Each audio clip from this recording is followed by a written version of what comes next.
एक व्यापारी जितना अमीर था उतना ही दान पुण्य करने वाला भी था। वह सदैव यज्ञ पूजा आदि कराता रहता था। एक यज्ञ में उसने अपना सब कुछ दान कर दिया। अब उसके पास परिवार चलाने लायक भी पैसे नहीं बचे थे। व्यापारी की पत्नी ने सुझाव दिया कि पड़ोस के नगर में एक बड़े सेठ रहते हैं। वह दूसरों के पुण्य खरीदते हैं। आप उनके पास जाइए और अपने कुछ पुण्य बेचकर थोड़े से पैसे ले आइए, जिससे फिर से काम धंधा शुरू हो सके। पुण्य बेचने की व्यापारी की बिल्कुल इच्छा नहीं थी, लेकिन पत्नी के दबाव और बच्चों की चिंता में वह पुण्य बेचने के लिए तैयार हो गया। पत्नी ने रास्ते में खाने के लिए 4 रोटियां बनाकर दे दी।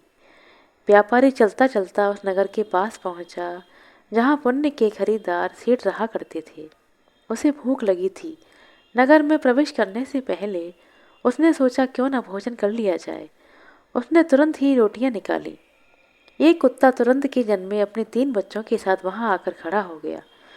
क्योंकि उसके बच्चे जंगल में पैदा हुए थे, बारिश के दिन थे और बच्चे छोटे थे, इसलिए वह उन्हें छोड़कर नगर में नहीं जा पा रहा था।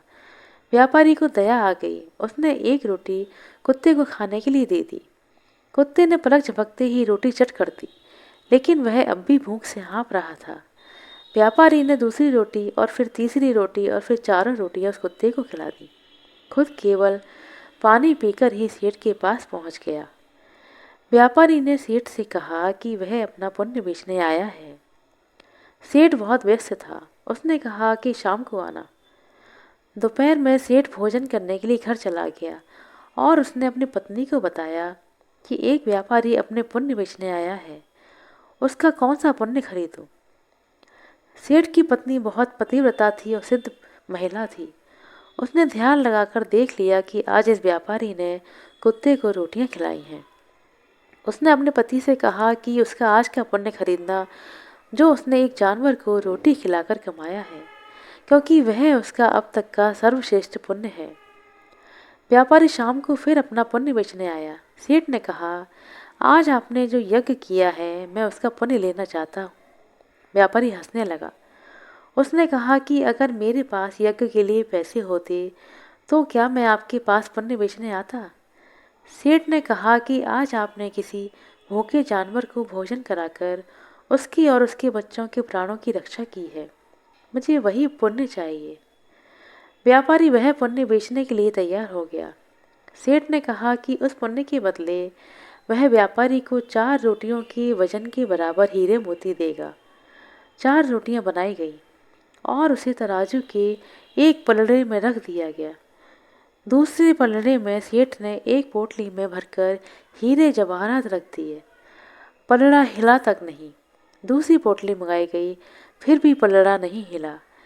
कई पोटलियों के रखने पर भी जब वह पलड़ा नहीं हिला तो व्यापारी ने कहा, सेठ जी मेरे विचार बदल बदल चुके हैं। मैं अब यह पुण्य नहीं बेचना चाहता। व्यापारी खाली हाथ अपने घर की ओर चल पड़ा।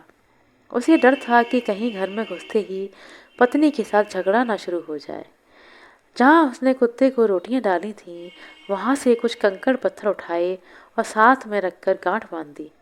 घर पहुँचने पर पत्नी ने पूछा कि पुण्य बेचकर कितने पैसे मिले, तो उसने थैली दिखाई और कहा, इसे भोजन के बाद रात को ही खोलेंगे। इसके बाद गांव में कुछ उधार मांगने के लिए चला गया। इधर उसकी पत्नी ने जब से थैली देखी थी उसको सब्र नहीं हो रहा था। पति के जाते ही उसने थैली खोली। उसकी आंखें फटी की फटी रह गईं। थैली हीरे जवाहरातों से भरी पड़ी थी। व्यापारी घर लौटा तो उसकी पत्नी ने पूछा कि पुण्यों का इतना अच्छा मोल किसने दिया है और इतने सारे हीरे जवाहरात कहाँ से आए? व्यापारी को अंदेशा हुआ कि पत्नी सारा भेद जानकर ताने तो नहीं मार रही, लेकिन उसके चेहरे की चमक से ऐसा लग तो नहीं रहा था।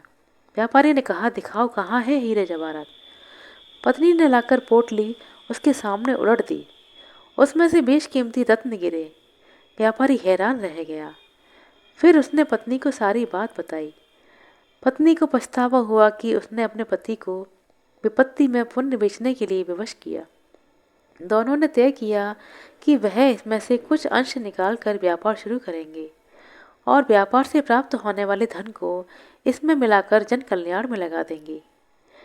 ईश्वर आपकी परीक्षा लेता है। परीक्षा में वह सबसे ज़्यादा आपके उसी गुण को परखता है जिस पर आपको गर्व हो।